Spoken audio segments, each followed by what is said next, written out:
Greetings, owners of fine luxury cardboard rectangles. As you may have noticed, the Oko backdrop has returned because there's something very, very weird and essentially what is a historical anomaly when it comes to Oko. Oko has defied all logic. Oko is a record breaker and a history maker. So we are here today to talk about the crazy scenario surrounding the Oko banning that actually resulted in him being worth more money. This is genuinely a baffling scenario. Well, it on the surface, I should say, it's a baffling scenario. When you understand what's going on, it kind of makes sense. But at first your brain goes, wait, what? Hold on. Every single time in Magic past that something has gotten banned, it has resulted in a price decrease. For the first time ever, we have actually seen a price increase on the day of banning. How does that work? Oko literally went up in price the day he got banned. We've never seen anything like this, right? I mean, I guess for anybody who doesn't know what's going on with Oko, obviously I'm going to summarize this real quick because I imagine most people do, but you never know. Maybe somebody in the far future, a robot or something, has just happened on this video for some reason and clicked on it. I have no idea why. Hello, robot from the future. Oko was a magic rectangle that broke Magic the Gathering, specifically the standard format. Representing 75% of all decks, he warped the meta around him, and the cries for his banning went out across the lands. Everyone said, "Get that Oko up out of my soup! I don't waiter, there's an Oko in my soup." Which isn't good because he's worth a lot of money. Get him out of my soup!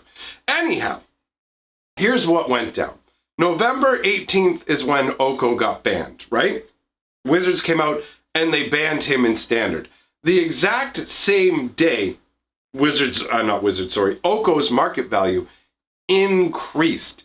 It's genuinely mind-blowing and fascinating because this may be the new normal for Magic the Gathering. We may see this happen again. So let's examine the factors that go into this kind of scenario. Why did this happen? How do you have a card that gets banned, which means it's no longer viable for tournament play in a format like Standard? How does this result in a price increase? Because every other time in the past, we have seen price decreases. Sometimes significant, sometimes not that significant. But across the board, we always have seen a price decrease. Now, there's a number of things that come into play here. One is the very stock market-like nature of Magic the Gathering card purchases now. Magic the Gathering cards, they function like, all the cards together function like a stock market, with each card being their own individual stocks. Now, anybody who actually really knows about the stock market is probably going to be like, that's not 100% true, but the analogy is close enough for it to be appropriate here, where a number of factors can affect a card's value. Now, obviously, the biggest determining factor is going to be the desirability of the card. How many people want to have this card? So, Oko went up till a certain point. Like at first, basically after Field of the Dead got banned, Oko said, "Hey, what's up? It seems like you guys haven't really been paying that much attention to me, but I'll let you know. I'm the best card in Standard by a long shot, by a massive margin." So the price of Oko soared, right? It went, woo, I'm going through the roof, baby, I'm Superman! And then more and more people jumped on the Oko train. And more people jumped on. And more people jumped on. And the more people that jumped on the train, the more obvious it got. There's too many people on this train. There's too many people playing Oko. Oko is too dominant. I mean, representing 75% of the field at like big mythic events and regular FNMs is pretty crazy. Now, historically, there may be some cards, some decks that did reach those insane levels, like Ravager Affinity was a massively represented deck, right? So it's not like this has never happened before.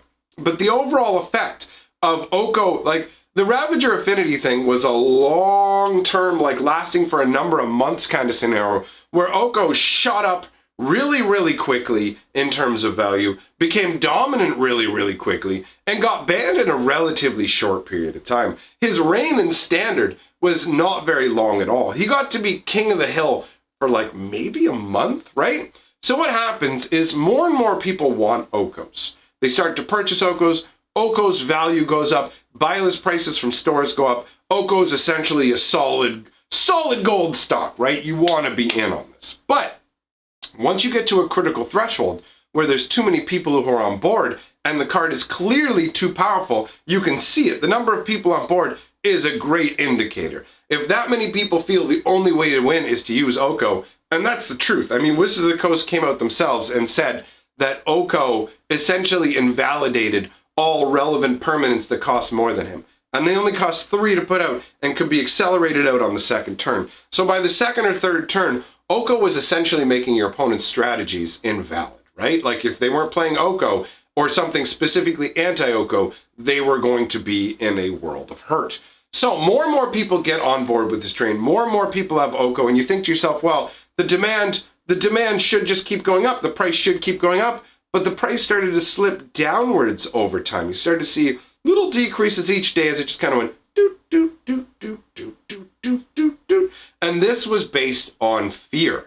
Fear and a proper and accurate reflection of reality, where the writing was on the wall. Oko was going to get banned. We knew it was going to happen. Either Oko was going to get banned or they were going to ban cards around Oko and then still have to ban Oko because Oko is so powerful that he's literally being used in formats like Vintage. Oko is now being used alongside cards like Black Lotus and the Moxes. That speaks to the raw power level of the card. When you're turning your own Black Lotus into an elk to attack people, you're obviously entering into a realm of crazy power, right? So the writing's on the wall. People go, okay, this Oko deck's going to get nerfed. Either the deck's going to get weaker, or Oko's going to get outright banned, or he's just going to get banned a little later on. So this causes a lack of consumer confidence in Oko stock. And as a result, stores are buying him for less. Fewer people are willing to put the money on the table to buy Oko because the closer you get to the ban date, the fewer days you're going to have to play with this card, and the higher likelihood that when it comes to Standard, you have a completely blanked out card because you can't use it, right? It's non-existent. So this pushed the price down. Now, there were a ton of people waiting in the wings for the bans. One of the advantages I have as a YouTuber is I get to talk to people in live streams every day because I do live stream here multiple times a day. I get to talk to people in live streams every day, and I get to see the comments. And I would see this cropping up time and again, people talking about how they were waiting for the Oko ban because they wanted to acquire copies of Oko. This is a very interesting situation. You didn't see this with Field of the Dead. You didn't see people lined up going, I can't wait to get my Fields of the Deads, just gotta wait for the price to come down with a banning, right? Because Oko's an expensive card, but he's incredibly desirable for his power level. So you have people who, when the Oko ban hit, multiple people going, well, I can still use this Oko in other formats, so I'll hang on to him. I can use him in my commander deck, so I'll hang on to him. I'm still going to repurpose this. The Standard banning didn't invalidate the card. That's what happens with a lot of Standard bannings. When you ban the card, it invalidates the card to the point where it doesn't matter that much. Fields of the Dead doesn't matter that much outside of Standard. There may be some people trying to capitalize on it in Modern, but overall, it genuinely doesn't really matter that much. Oko, however, is so powerful that it wouldn't be surprising to see a Pioneer ban of him coming up soon. But for something like a Modern ban or a Vintage restriction, that kind of stuff is going to take a certain amount of time, if it ever happens. So Oko is so powerful off the bat that he immediately appeals to every existing format. Everything. Commander, Vintage, Modern, Legacy, it doesn't matter. Pioneer. Every format. Kitchen tabletop Magic. Oko literally reaches out into every format. So what we saw was when Oko got banned, a bunch of people going, this is the cheapest he's going to get. I'm getting in on it now. And to the point where it moved the needle on ban day. The ban announcement triggered mass purchases of Oko. How crazy is that? That, like, normally when a card gets banned, there will be some people who may speculate on the card and go, okay, Field of the Dead, for example. They could go, you know what, Field of the Dead built a fairly broken deck, and I could see that it would have potential possibly in Pioneer or Modern. It might break out into some other format. So what I'll do is I'll pick a bunch of them up on the cheap.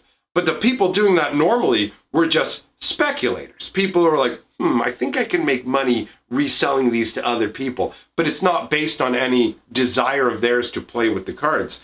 This situation with Oko was sparked by actual genuine demand as well as speculators. There are going to be people snapping up Okos going, okay, this is a card that is most likely going to maintain or increase in value, at least over the purchase price I'm getting at now, because of the applications it has in all these formats. So you have speculative purchasing, and you have buy it while you can, like at the cheapest, fear of missing out on the best price style purchases, where a bunch of people are snapping up Okos for other formats, for their casual play, for their commander decks. So that starts moving the needle right away.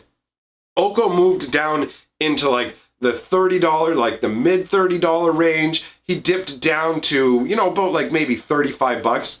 Then he shot back up to $50 within a day or two. Basically, Oko gets banned. Day of the ban, price goes up. Day after the ban, price goes up. Day after that, price goes up. Day after that, price still going up. It took a number of days for there to be any sort of even close to stabilization. It was just like, dunk, dunk, dunk. You would think it was a brand new hot card hitting standard for the way that it's shooting up, right? The fact that it's a mythic rare also contributes to this, right? You got to remember, Fields of the Dead's a regular rare. There's a lot more of them kicking around.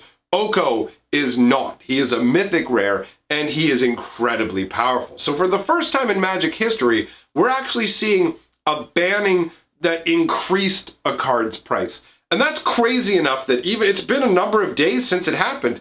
And this is a video I've wanted to do for a number of days, but other things have been more relevant to me at the time. But to me, this is absolutely amazing. It's fascinating to see, and this may be a new phenomenon that we see happen multiple times, because Oko is the result of a new design philosophy at Wizards of the Coast, right? They have this new thing called Fire, right? That's what they call it, Fire, and it's like it should be fun and inviting and replayable, and that's the sort of way they're doing things. And what it really means underneath is they're pushing the power level of Magic upwards. And there's nothing wrong with that if it turns into a balanced environment where we get cards that feel like Questing Beast feels like it's probably more around the right spot. Oko was a massive mistake because they admittedly said that they made changes at the end and didn't really play test them enough. So we're looking at a scenario where it takes Wizards time to adjust to things, right? We could see the whole next year have these kind of breakout broken cards that are so strong that they affect multiple formats. In fact, one of Wizards' stated goals with their new design philosophy is to have cards that matter outside of the standard environment. Yes, they matter in standard, but people want them outside of standard. This is going to be the new normal. They're going to design cards at a power level that influence and disrupt other formats. So they will disrupt Modern, Pioneer, Vintage, stuff that people want outside of it, because that's better for the value of cards in a set. Cards having a high secondary market value is good for Wizards, especially when it comes time for them to make a reprint set or something like that. Being able to reprint high value secondary market cards is very beneficial for them. So while they will never fully acknowledge the secondary market, they certainly benefit from it. And this sort of Oko thing is probably going to be viewed as a success in some ways, because if you look at it underneath, they wanted cards that reach outside of standard. With Oko, they wildly succeeded to the point where, yes, it had to be banned in standard, but now people are clamoring for it for other formats, and the price has been moving upwards. So it's a very interesting time to be involved with Magic the Gathering. It's very interesting to see what's going on overall. Now, in terms of Oko, I do actually have 3 Elk shirts. They are limited time. They're only going to be available for a little bit longer in the merch shop. If you want to support my channel, you like what I'm doing, it's a fantastic way to do it. And it's really neat to see people who are wearing my merch or have the crazy pillows and stuff in their home. It's fantastic. So let me know what you guys think about all this. Is this the new normal? Are we going to see more cards like this? Is Oko going to be the only one in Magic history to ever actually do this crazy price punch maneuver? Or will we see it elsewhere? As I said earlier in the video, I feel very lucky in that I have the additional perspective of being able to interact with so many of you through the comment section and through live streams. So why not take advantage of that information and have you guys continue to share your thoughts in those ways. Now, big shout out to all my patrons who support me over on Patreon and all my channel members. Thank you very much for supporting the work that I do. And remember, together we are the sixth color of magic.